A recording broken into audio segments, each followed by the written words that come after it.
Good afternoon. Good afternoon. I am Dr. James Smith Jr., and welcome back to another edition of the Dr. James Show. The year is winding down. Can you believe it? We're in the holiday season, and for our show, the Dr. James Show, this is our next to the last show for the year. You make sure you join us next week when we do our All-Star Alumni Show with as many guests as we could get that appeared on the show this year. They're going to be back next week to share their tips, thoughts on how to make next year the best year you can imagine. But today we have a gift. And her name is Cheryl Knowlton, and I can't wait to start talking to her. My nickname used to be Mr. Energy. I think Cheryl has me beat. She is the CEO and Chief Energy Officer at Dynamite Productions. She is a consultant. She's a speaker. She's an author. She's a half marathoner. She is a mom, a grandmama, a wife. You'll see. Her story is amazing. Before we bring her out, this fabulous speaker, before we bring her out, let's see a clip of Cheryl talking about who she is and what she does.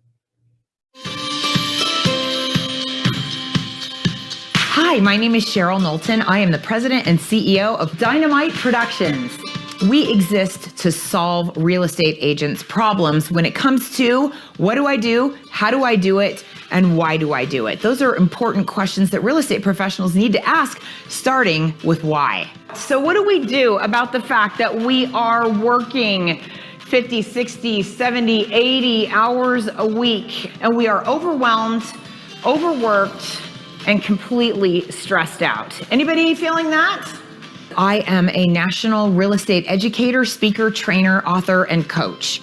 I help agents from a one-on-one level to audiences of over 1,000, depending on where I am. I travel all over the country and deliver exciting, engaging, fun, high energy, high octane training on compliance-related subjects.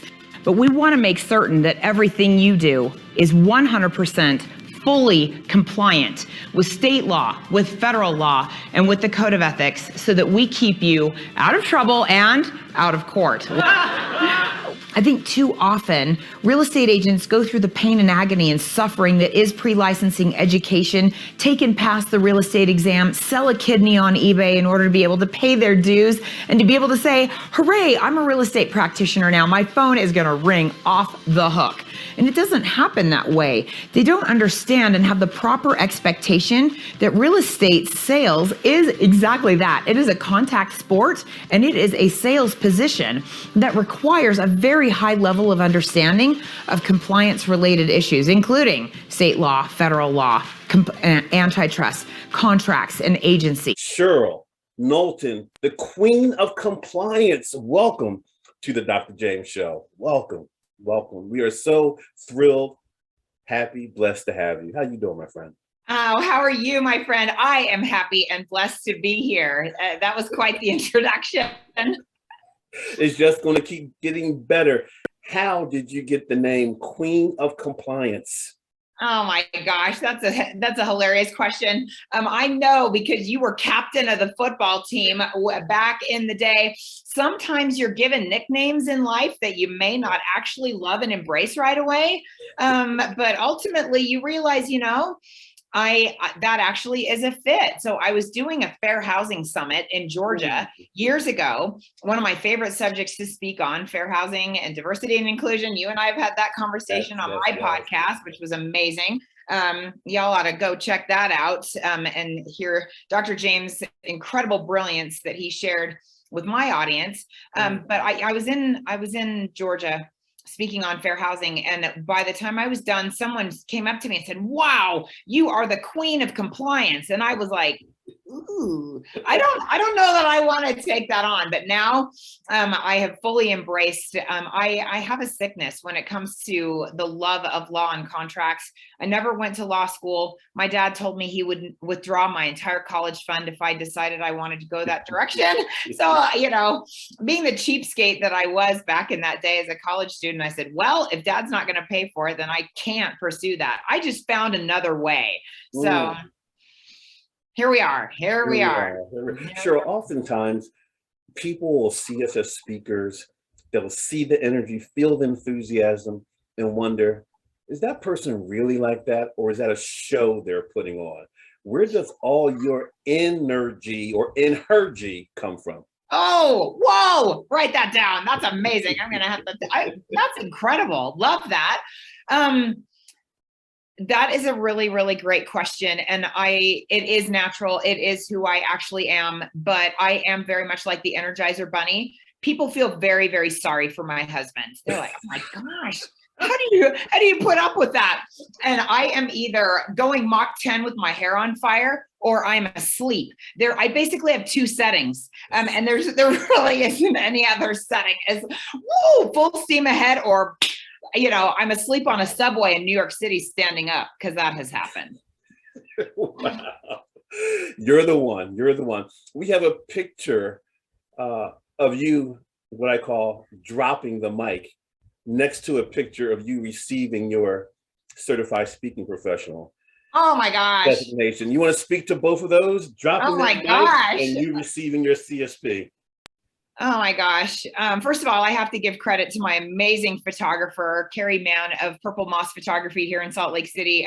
She's worth coming out here for. And if you do come and see her, you got to let me take you out to dinner at my favorite restaurant, owned by one of our favorite friends, CSP, now CPAE, the brilliant, unfortunately, we lost him this year, Mark Eaton of the Utah Jazz. He owned Tuscany Restaurant. So you got to come out here. Let me take you out to dinner. Definitely. Yeah. Carrie took both of these photos, and I look at both of those versions of me, and honestly, I feel a little bit emotional. I feel a little bit emotional about my hero's journey. And each of us are on our own hero's journey. And just like our favorite movie, whether that's Star Wars or Lord of the Rings or Harry Potter, or you love all three. I'm a Star Wars girl personally. I have a room in my house dedicated to Rey. A lot of people don't like 7, 8, and 9. Yeah, don't talk to me about that if you don't like 7, 8, and 9. But that's part of my journey. And part of that story, that episode 7 came out 2 days after I found my birth family. I'm spending almost 50 years of my life wondering, who am I? You talk about authenticity. And we can't have authenticity unless and until we know who we are. And when you're adopted at birth, you always kind of wonder, who am I? Who are my people? And where did I come from? And that's a whole different conversation in and of itself. But I found out accidentally that I was a speaker. I started working for on the mortgage side in 1999 in California, which is where I'm from, the California Bay Area. I did not intend to be a speaker. I started on the mortgage side because a friend of mine saw something in me that I did not see in myself. That has been a recurrent theme in my life, in my career. She thought I'd be good at this. And I said, seriously, Shelby, did you see my math grades in high school? I don't know about me being a mortgage loan originator. But I had to get a real estate license in order to pursue that path in California, in order to not go to federal prison, which I decided very early on was a good idea. No relocation to a federally gated community. That was not what I wanted to do.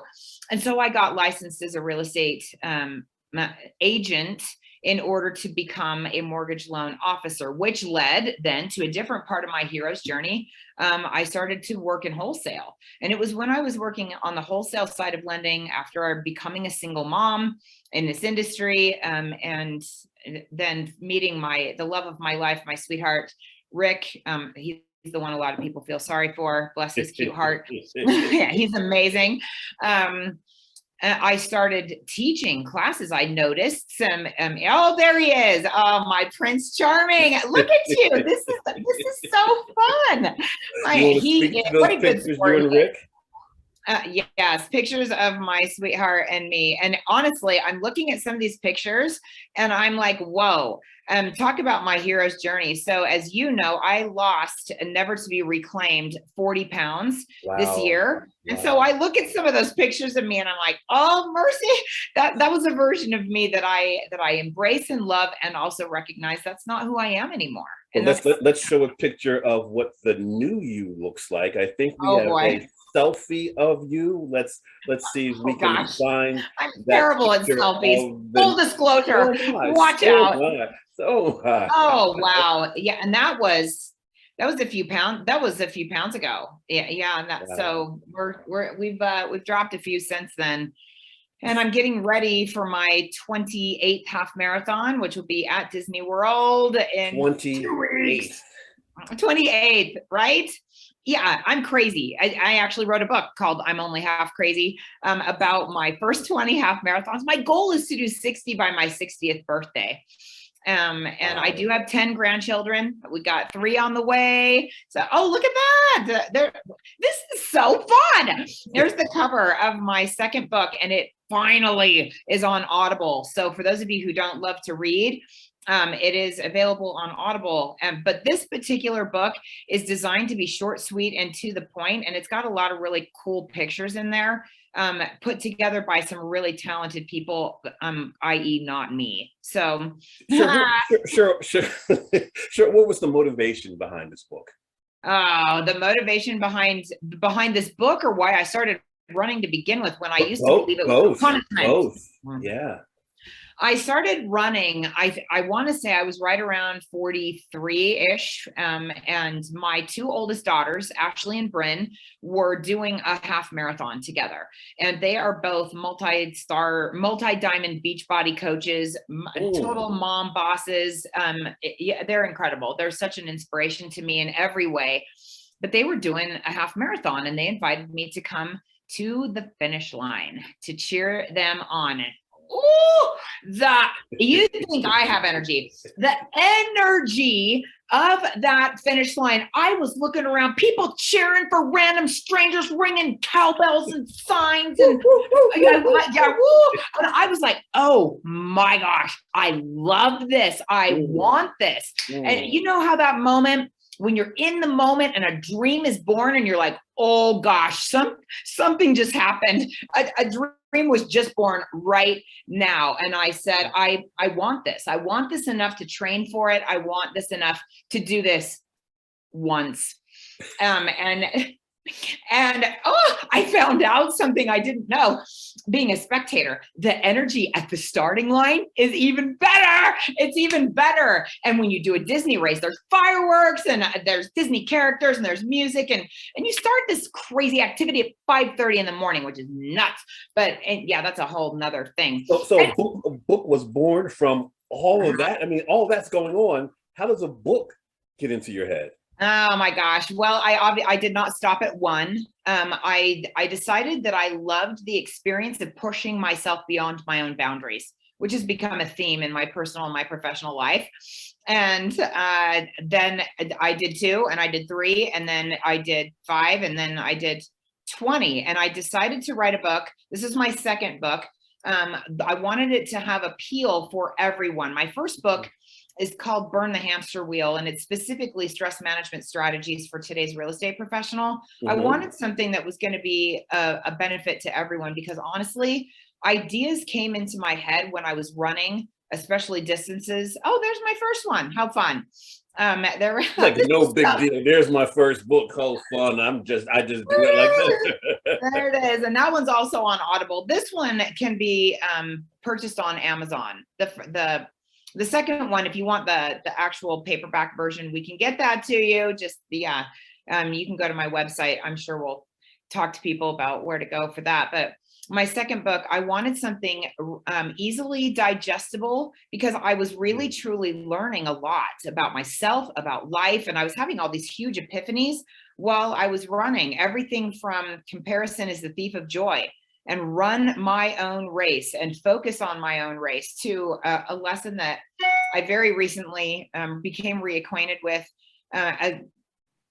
sorry, I was running and the sun was coming up behind me and I looked at my shadow. And I think most of us look in the mirror every morning and we look at the hairs and the mess, and we look at all the things that we can criticize, right? Instead of Mel Robbins, her amazing new book, The High Five World, just wow, and celebrating who we are, who we become along the way. And as I looked at that shadow of myself, I said out loud to her, I am so proud of you. And I meant it, and to just recognize how far each and every one of us have come, the things we've survived, the things that we've experienced, the lives we've touched.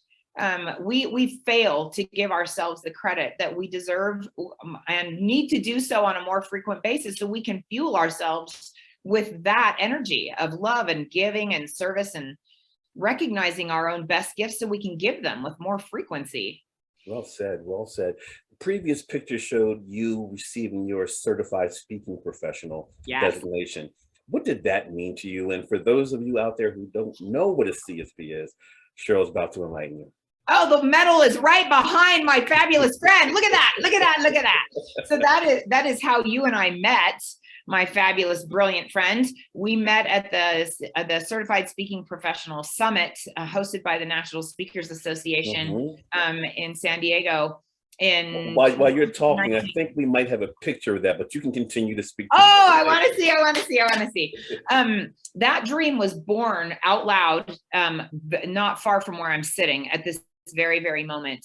I remember thinking I wanted to climb that equivalent of Mount Everest. It is awarded to only 2%. Look at it, there's you and Mark Eaton, how fun. And there is me and my amazing chapter as we were celebrating Mark Eaton's induction into the Speaker Hall of Fame last year in Las Vegas. That was incredible. And I'm the one in the shiny black shimmery, all the things, because it's speaker prom going to that activity. And then there was dancing for hours afterwards. For people who don't know, Mark tragically died in a bike accident this year. And at our Hall of Fame, at our banquet, our being the National Speakers Association, he was inducted into the Hall of Fame. You see the folks holding his jersey, you see Cheryl right there, and the picture next to that is a picture of me and Mark, 2019, where we met. And I believe the next picture is of you, me, and Eddie at that same event. I love Eddie. I can't wait. This is so fun. This is like a walk down memory lane of all these luminous, joyful moments in my life. But yeah, I did decide a number of years ago, there's me and Chad Hymas, one of our Hall of Famers in our Mountain West chapter of the National Speakers Association. So again, for those of you who don't know, the CSP is only awarded to the top 2% of speakers in the world. And it's very, very, very challenging to get it. You have to not only have the business success, but you also have sustained over a 5-year period of time, but you also have to have the eloquence as determined by a group of your peers. Sometimes we can be a little hard on each other, right? And it cannot be done in fewer than 5 years. It took me 7, and I was so grateful for the journey and ultimately who I became in the process of climbing that Mount Everest in my life. And of course, as with all major journeys of that nature, I had incredible Sherpas who had gone the way before me and led the way and held my oxygen tank and cheered for me with every step, every misstep, right? All the things. And that's a journey you have taken too, my friend. It's an amazing designation. It's an amazing feeling. And your peers and your clients also contribute to the feedback to determine if you are CSP worthy. Yep, which is also reaching out to your past clients. And you always feel like you either did well in the moment or you start criticizing, I wish I had told that story differently, or I wish I hadn't said that or did say that, or I wish I had more time, like all the things that we backfill after the moment is past. And to have to go back into all of them and say, How would you feel about doing a very specific report card on me? And none of us most of us, I did not like report card season because you never knew what the teacher was going to say. It's like taking your car in for an oil change. You find out you need a new transmission, for crying out loud. Sure. I read someplace where it said that you are obsessed with enthusiastically empowering excellence. Those are some powerful words. Yeah, they are. Typically not in the same sentence. So what's that about, being obsessed with enthusiastically empowering excellence in your field and others? So thank you for asking that gorgeous question. My niche, or my niche, depending on which part of the country you're from, because that's a very polarizing word, is real estate. I have been a real estate speaker since the very, very beginning. They are my people. They are my heart. They are my passion, my love. I have found along my journey some shocking statistics that 93% of real estate agents who go through the pain and agony and suffering, like I talked about in that little clip, of getting a real estate license, and I do teach pre-licensing in the state of Utah, and then they get their real estate license thinking their phone's going to blow up. They cannot build a successful business, and they're gone. 93%. 93. If I told you there was a 93% today that you were going to win the Pennsylvania lottery, how big would your business be? Yeah. And so I'm like, oh my gosh. And that's terrible. And that actually keeps me up at night. And so the 7% are the ones that we are looking to help to cultivate, who want to defy the odds, who want to do it differently, better, and raise the bar. And you think about the perception that a lot of folks have of what a real estate professional is.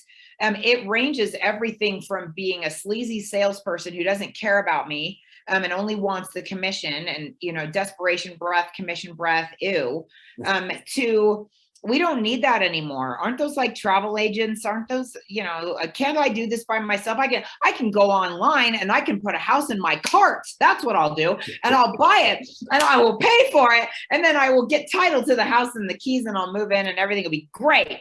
And there won't be rats or leaks or ghosts or anything else. Right? I mean, the perception people have is that everything is like it is on HGTV. Buyers go out and they look at 3 homes, they fall in love with one, they make an offer, it's accepted, and all the world's challenges and all the problems ever are going to be solved in 30 minutes. And everyone walks off galloping on their unicorn, farting rainbows across the lawn. That is so not how real estate works. So yeah, we need each other now more than ever to really serve and step up with professionalism, which is why I'm obsessed with raising the bar and excellence in this industry. That's enthusiasm at its core. There's a question in the chat room. Let's go there. It says, what are your keys to managing and balancing everything? Speaking, CEO, author, trainer, consultant, coach. And I believe your 7 grandchildren live with you? No. Only 2 live with me. Okay. Only 2 live with me. And they live downstairs in our basement apartment with their very capable, incredible parents. And so they come up and we get hugs and loves and suckers, and then they go back downstairs and it's great. So, but that's a very important question. And the answer is, first of all in good time. I did not do any of this when I had kids at home. I got into this industry because, in the real estate industry, because I wanted to be able to balance my own life and be the room mom and go on the field trip and do the things with my kids. And as they got older, it just got more challenging. And then now all of a sudden, one's in soccer, one's in student council, one's on drill team, and all these things. Plus, they actually have to excel in school in order to do all this stuff. And for some that came easier than others. And so knowing all in its time, and no matter where you are on the journey, is being willing to accept help and delegate.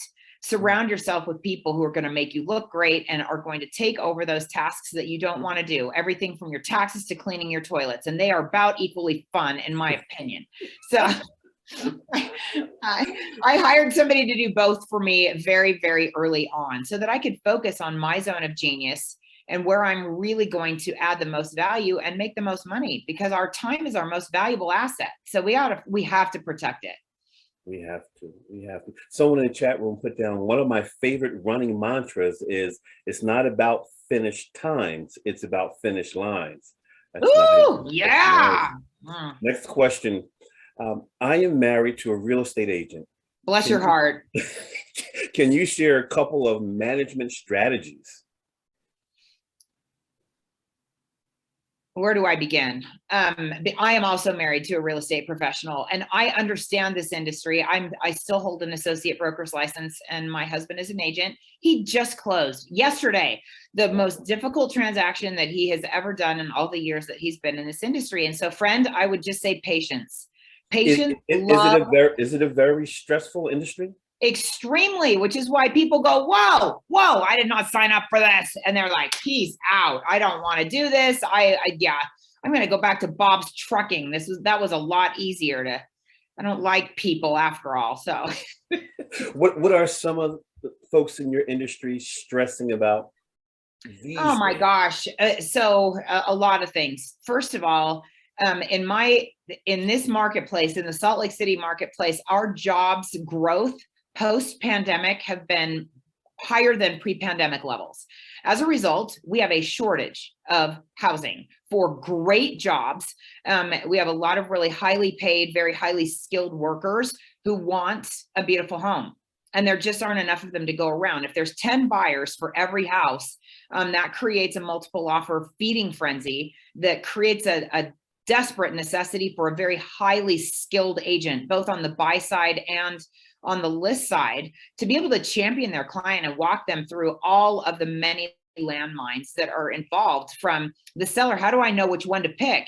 And how am I going to pick the right offer and not fall into a fair housing landmine and choose based on the wrong parameters? Wow. The only correct parameter is how green is their money. That is the only color we discriminate on ever, ever, right? And is the transaction going to close? And 50% in my marketplace, 50% of transactions fall apart after they get under contract. They do not show you that on HGTV, people. They do not. So yeah, and getting a client from the buy side, and for being new, we have more agents in the state of Utah right now than we've ever had. A lot of people went to pre-licensing school in many, many states, including New Jersey, and other states where it used to be that all pre-licensing education had to be done live. New Jersey changed that. North Carolina changed that during the pandemic because getting together live was not a thing, right? So they changed the rules, and a lot of people with a lot of spare time on their hands, they could either watch every single episode of Yellowstone, or they could go to real estate school. Okay, truthfully, they kind of did both. As long as they're not doing both on two screens, I am okay with that. But so we have more agents now than we've ever had. And it is just like building a business. If you were going to open a restaurant in downtown Philadelphia, you wouldn't not tell people, oh gosh, yeah, you would tell everybody all the time, come eat here. I got the best Philly cheesesteak in the city. Look at you dropping your Philly wisdom on us. Yes, yeah. Oh, I love Philly. And I was just there. So all the love for my Philly friends. And the Eagles even won the day I landed, just saying. And they're going to win the day you landed on the show today. Yeah. Just saying. Yeah, just saying. Someone in the chat room wants to know, how do you transition from real estate professional to certified speaking professional? Talk to us about the transition or the balancing act. Talk constantly.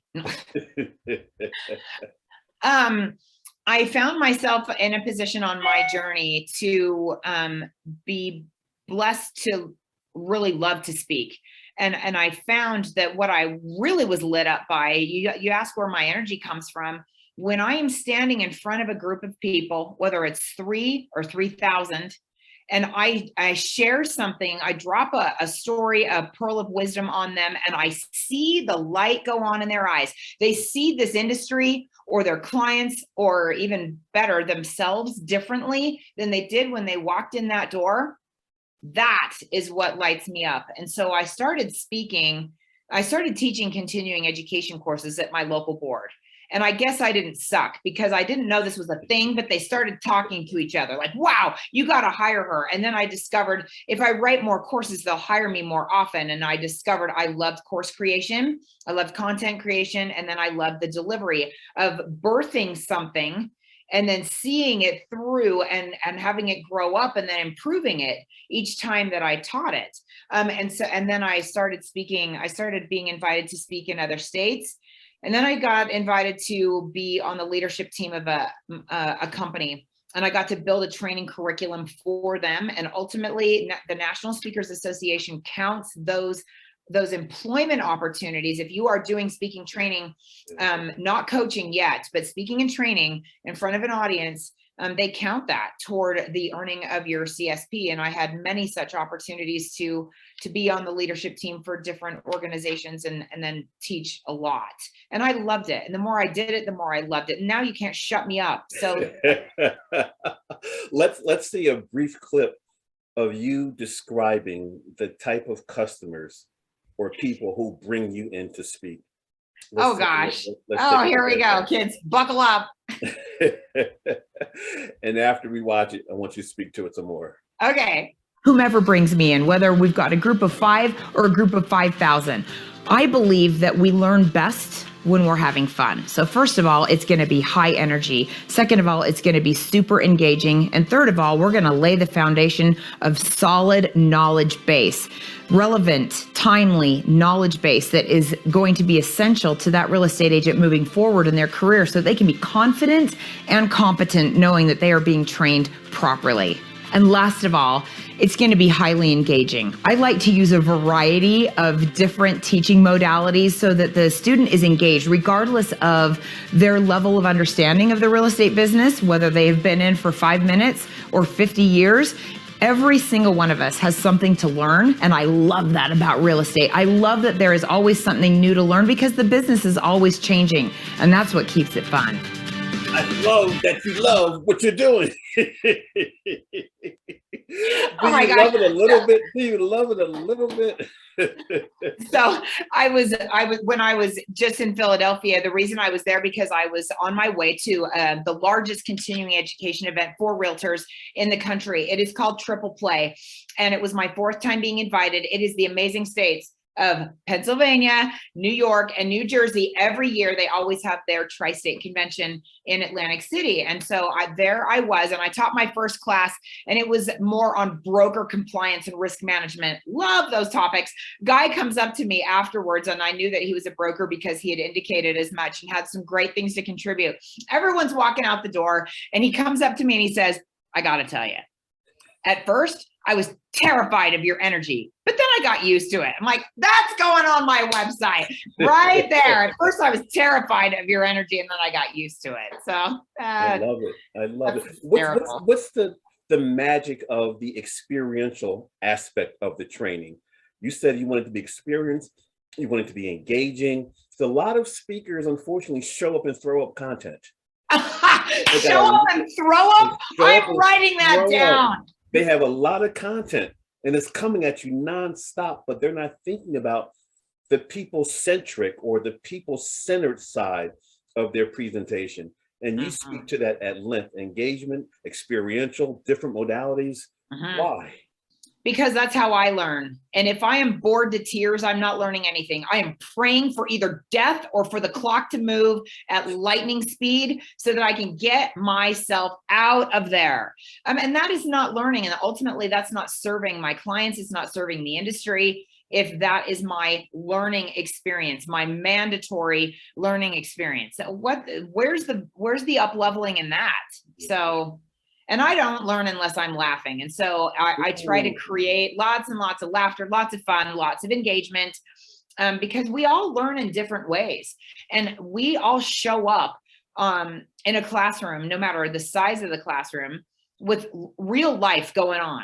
Yeah. We didn't sleep well last night because the dog snored and then threw up all night. I mean, the Amazon delivery came at 8 in the morning, just when we finally got back to sleep because we didn't sleep all night with a sick, crying child. Life is what happens when we're making other plans. We all know that. And so when they show up in my classroom, I don't know where they've been. I just know that I want to take them on a journey, and I want them to all be with me in the room, fully present, fully engaged. And it's my responsibility to help them want to be there. Those of you who do teach, who do speak, who do present or train, take them on a journey, up and down.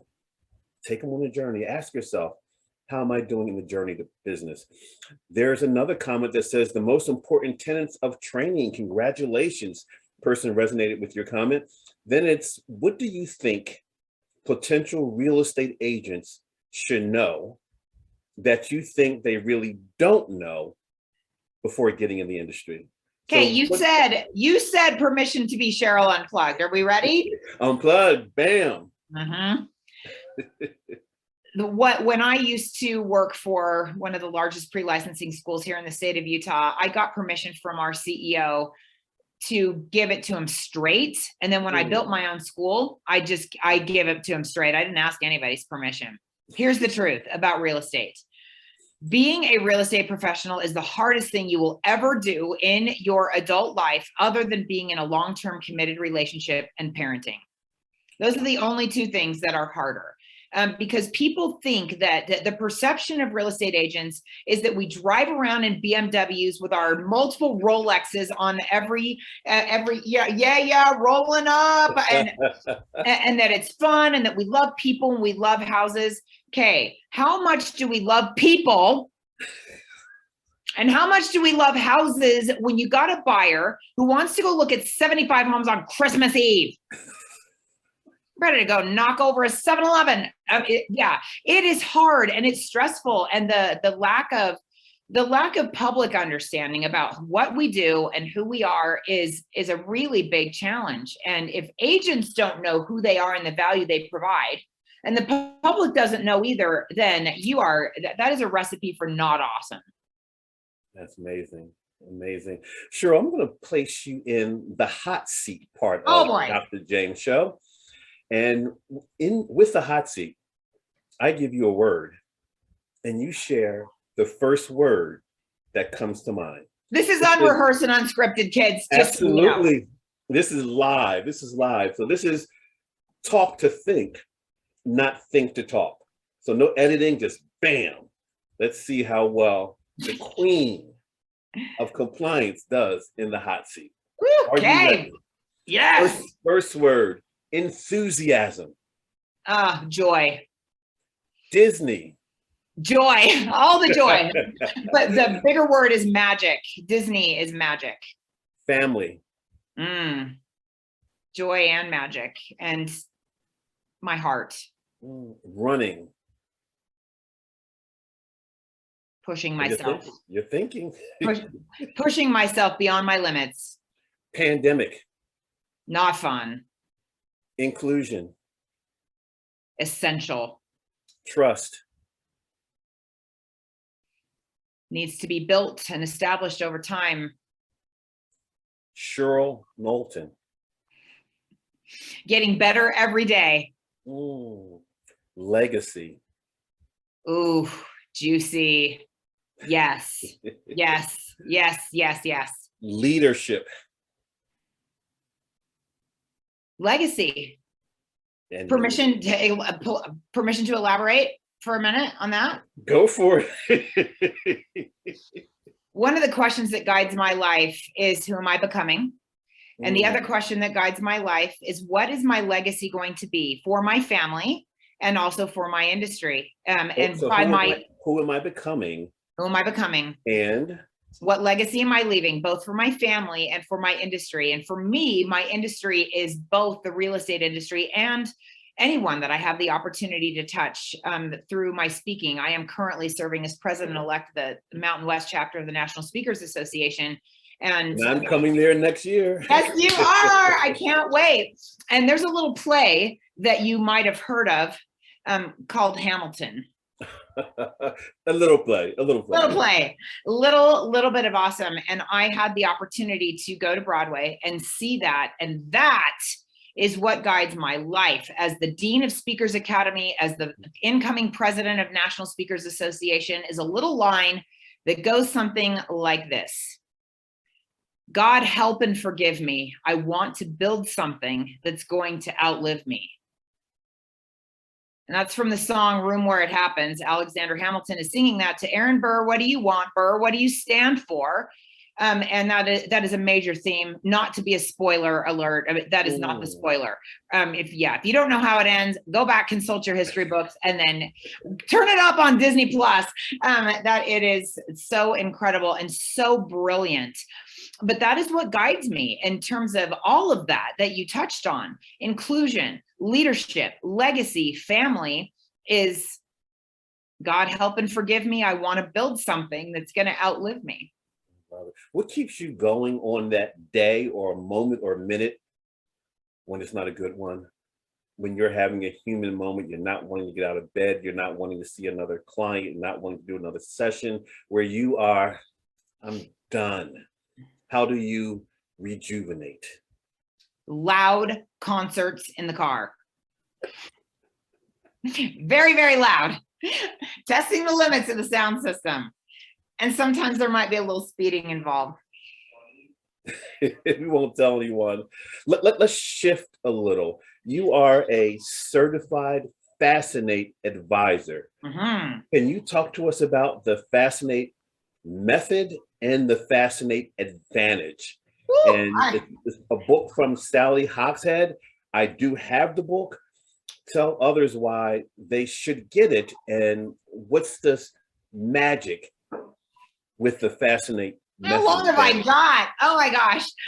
So Sally Hogshead is an amazing Hall of Fame speaker through the National Speakers Association, and once again was voted to be in the top 30 brand gurus in the world.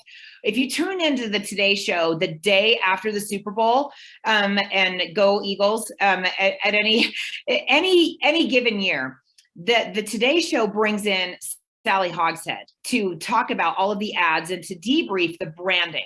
She is a branding expert, worldwide traveler, speaker, author, who wrote a little book called How the World Sees You. How the World Sees You. The value of that amazing book is in the back. It's in a little code that you scratch off, so don't buy it used. I'm not saying this because I'm not trying to save you money. I'm all about saving money. But the value is in the code, because what you get to do is take her scientifically based assessment, the Fascinate Advantage assessment, and in 10 minutes, it will give you your top 2 advantages. And the magic is in you figuring out, after all these years that you've been on this earth, what your gifts really are, how to bring your best self to work every single day, whether that's with power or with passion or with prestige, alert, mystique, innovation. There are 7 different advantages, and we each have a primary and a secondary, and it's the combination of that creates your archetype, who you are at your best. And when we play to our strengths more often and stay away from quicksand, and delegate those things, or say no, learn to, you want to know how to, now I do it, say no. No is a complete sentence. That is not going to light me up. That is not going to fuel my jets. Just no, not doing that. It is so powerful and so beautiful. And I just had the opportunity in October to be in Vail, Colorado, and do a Fascinate workshop for an entire leadership organization. And I talked to the CEO prior to, and I said, what do you feel are the biggest challenges that you are facing as an industry?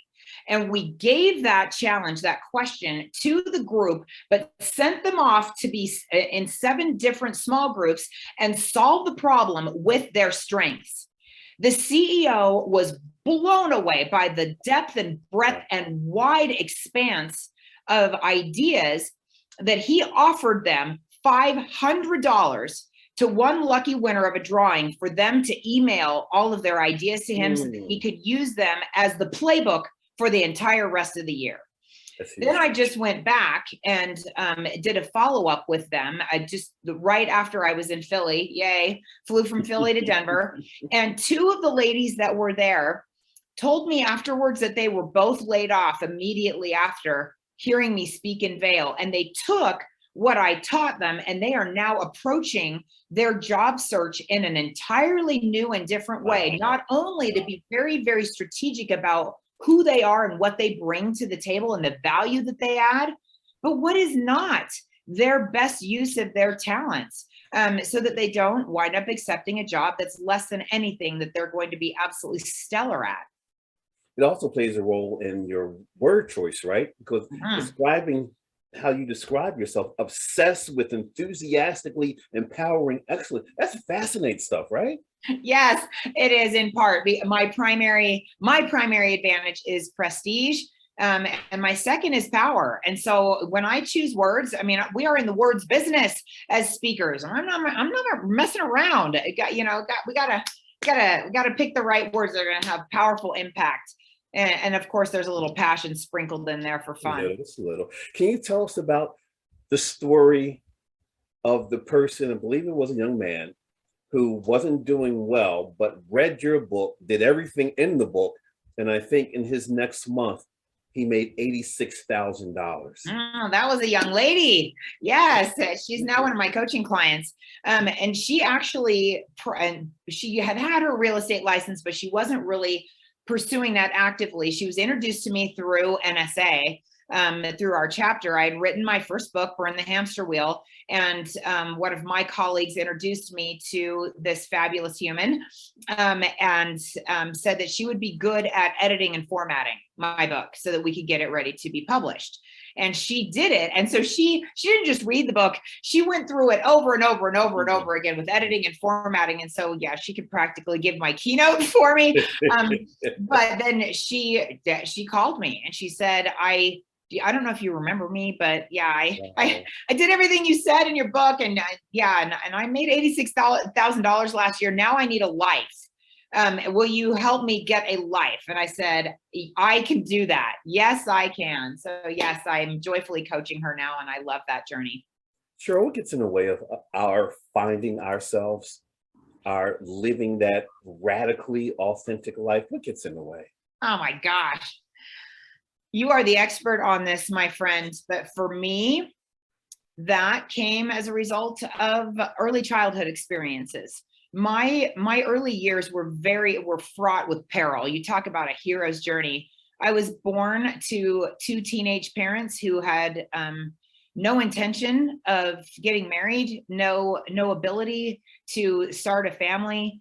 My birth father, actually, finding them both as part of my journey has been one of the greatest parts of my journey. But my birth father wanted them to start a family. My birth mother was not in a position to do that. Adopted by two absolutely fabulously saintly, angelic people who had been trying for 13 years to have me. And for 4.5 glorious years, my life was perfect and glorious and beautiful. Copernicus called. I was the center of the universe for that period of time, and I was their only child. And shortly before my 5th birthday, my angel mother became one herself. And that rocked my world. Rocked, because my beautiful dad, bless his cute heart, he didn't sign up to be a single parent. He did not have any clue how to navigate single parenthood, being a petroleum engineer for the Department of Energy, and dating. He'd been out of the game for a hot minute. And he was like, oh gosh. And bless his heart, talk about real estate. He did not do his due diligence with the woman that he chose to marry. And that was a total game changer for me, because I became a people pleaser. I mean, that's a story for another day. I became a people pleaser because I could not figure out at the age of 6, why does this woman not like me? And I will do anything to make her like me, including chopping my hair off. And so you cut your hair off, didn't you? I did. And that's part of one of my keynotes. And going back and identifying that moment for each of us. When did we start playing small? Not that we're looking to place blame on anyone. We're just looking to tell the truth so that we can take appropriate action. And so for me, it was a family member. it was my stepmom that did not see me. If one of our number one human needs in this world is to be seen and heard, she wouldn't look at me. She would not talk to me, and she just wanted to pretend that I would go away. And I believe that she loved my dad. I do believe that. But she also wanted to send me back to the adoption agency like I was a puppy that didn't work out. I was peeing on the furniture or something. And that was horrible. I wound up living with another family for 9 years, 9.5 years. And during the week and coming home on weekends. And so a lot of things, whether that is another kid on the playground, a family member, a sibling, but we start hiding our light in order to fit in. And your story is so beautiful about how you did that as a member of the football team, and what you did, what we sacrificed, what we give up, pieces of ourselves that just are fractured, and then out in the world, and we got to go find them. We got to go find them and bring them home. Does this help explain your love for family? We have a picture of you and a whole bunch of people sitting around smiling. I want you to tell us who these people are. It looks like family. You love them a little bit. Let's I have a feeling my eyes might leak a little bit. Oh my goodness, those are my beautiful grandchildren, and so all of them are my biological grandchildren, except for the two with hearts on their faces. My third daughter, Janine, who is also my chief marketing officer for Dynamite Productions. She and her husband, Jackson, have had their own difficult journey and have not been able to have children of their own. She's the only one of my four who has not been able to have children of her own. And Janine and Jackson get Aunt and Uncle of the Year every year, hands down, voted unanimously. But this year they've had the opportunity to take in these two beautiful foster boys. They are biological brothers, and with any luck and a lot of prayer, they will be able to adopt them next year. And these two sweet boys will officially become part of our crazy, fantabulous family. Crazy, high energy, loving family. Just real quick, question in the chat room. It says, wow, there's a couple of them in the chat room. Let's take a look and see how many we can get in real quick. Let's do it. When should a person refinance? Whenever your loan officer tells you to. So you need we all need to surround ourselves with people who have the knowledge and the expertise to give us the advice we need at the time we need it. Whether that's a coach, whether that's a financial advisor. And so interest rates are historically low right now. If your interest rate, if you can drop it significantly, talk to an amazing loan officer. If you need a great recommendation, reach out to me. I am sponsored nationally by an amazing lender, Castle & Cook Mortgage, and they have offices in 46 states. So I got you. I can help you if you don't have that person in your life. But getting someone's advice who has that knowledge and expertise is a heck of a lot better than me trying to tell you what to do. I have trouble making my own decisions. Sure. What's your website address for people to go to? And www.CherylKnows.com. CherylKnows.com. There it is. Cheryl does know. Has there been anything in your career that has knocked you down? Yes. If so, how did you handle it, assuming you did get back up? I would love to be invited back to your alumni day so that I could share more of that story. Yes, next Tuesday. It was very, very recent friend who asked that question. And it was the absolute worst betrayal and backstabbing of my professional life from someone that I loved, cared about, admired, respected, a former boss of mine, which ultimately, almost in the next breath, in the same day, in my anger, my pain, my frustration, reached out to a dear friend, another former boss, who said the words that I'd been waiting 6.5 years to hear. I think it's time for us to talk about you coming back. And so ultimately, on our hero's journey, each of us, a worthy journey is going to have worthy dragons, as my amazing mindset coach reminds me all the time, Dr. Aaron. You're going to have worthy dragons. The question is, are you going to turn that into the best thing that ever happened to you? Because ultimately that's what's happening for me right now. And I am just like heartful of gratitude that that's the way that it goes. It doesn't always go that way, or sometimes there's a long time between the pain and the gift, but it's coming. There is always a gift at the end of the pain. I believe that the cure for the pain is in the pain. The cure for the pain is in the pain. Absolutely. So, what an amazing journey. You have many interesting stories to tell. I love it. I love it. Cheryl, what advice from one speaker to the next would you give to speakers as we move into 2022? Because we know more of the same is not going to be as productive and powerful as it once was. What advice do you not only have for speakers, but for managers, leaders, whoever has to stand up virtually or in person and engage an audience? What advice would you have for them going forward? Radical authenticity. You might have heard that once or twice from this brilliant, beautiful human right here, Dr. James A. Smith Jr., CSP. Hey. But in order for you to do that, and honestly, that's not to go backward, but that is one of the things that I personally have loved so much about Sally Hogshead and her work, and the book, How the World Sees You, is after all of this, all these loose ends, I had a lot of unfinished sandcastles in my life. And to go back and to figure out really who I am so that I could be radically authentic. You can't be radically authentic unless and until you know who you are. And so for every manager, every leader, every speaker to figure out who you are, what you're about, why you do what you do, what drives you, what fills you with joy, and do more of it. Pound that drum all day, every day, and create greater awareness around your strengths, your loves, your passions, and the things that are not things that fuel you with love and joy and passion, and do a lot less of that. Taxes and toilets, kids. Remember, you heard it here first.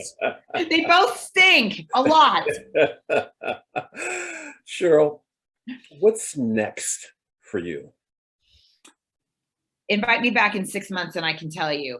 Okay, it's a secret. It's a secret. It is a secret. Yes, it is a secret, but it is going to be my legacy project, my Hamilton project, and I will celebrate with a trip to Disney World with fireworks and the whole shebang. Because you love Disney World just a little bit, right? Disneyland, Disney World, just a little bit. Just a little bit, yes, a lot. Yeah, my next half marathon's at Disney World in 2 weeks. Wow. I do want to show the picture of us. I believe we have it. Yay! It's us in San Diego, 2019, meeting for the first time. I believe the picture's with you, myself, and Eddie Turner. There we are. Yes, it is. There oh my gosh. And look what the San Diego humidity did to my hair. That is atrocious. Look what it did to my hair, too. Yeah, I was going to say, your hair looks perfect. Eddie's hair looks perfect. And mine is a joke of a hot mess. Oh my gosh. That was a special evening. We went to dinner. We met each other for the first time. And it's been synergy ever since.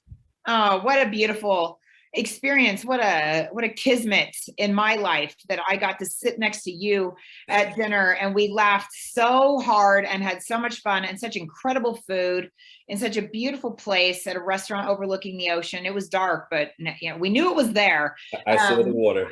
Yes. And oh gosh, I have just admired, loved, respected you ever since. And yeah, what a gift you are to so many who have the opportunity to listen to you, learn from you, blown away by your main stage keynote at Influence. Like, talk about a mic drop. Bam. You were my biggest takeaway this last year. Wow. Just saying. Wow. Well, it's time for another mic drop. And thank you. We conclude every show, whether you're a speaker or not, with asking the guests to do a mini keynote. We ask them to look into the camera, come closer, and give us 30 seconds of organic, unplanned words of wisdom. We're moving into 2022. It's less than 10 days away, I believe 10, 11 days away. But Cheryl Knowlton, speaker extraordinaire, real estate whisperer, trainer, coach, author, why don't you bring us home with a 30-second Keynote mic drop. Let's check the mic. Mic is ready for you. Go for it. At this time of year, where many of us celebrate holidays of one kind or another, a lot of us like to give and receive gifts. My friends, my invitation for you as we go into this next year and for the rest of your life is to figure out who you are and authentically show up in your gifts and be present with that gift and do it with greater intention, greater love, greater joy, greater passion, so that you truly can not only live your best life, but give the gifts that you were put on this earth to give. Thank you so much for having me today. Boom, boom, boom. Cheryl, my friend, thank you so much for bringing your Cherylness to the Dr. James Show. What a gift. Keeping my fingers crossed that you'll be with us next week for a minute, our last show of the year, our all-star show. We're going to go from 12 noon to 1:30. So we're going extra half hour to see how many of our alums can come on and give us some tips, thoughts, and some words of wisdom. So thank you. Oh, I love you, my friends. Thank you for allowing me to be here with all of your listeners today. Thank you, everybody. You're awesome. And for those who tune in, we'll see you again next week. Thank you for tuning in this week. Again, another informational, transformational experience. And like I always say, don't forget, you've just been impacted.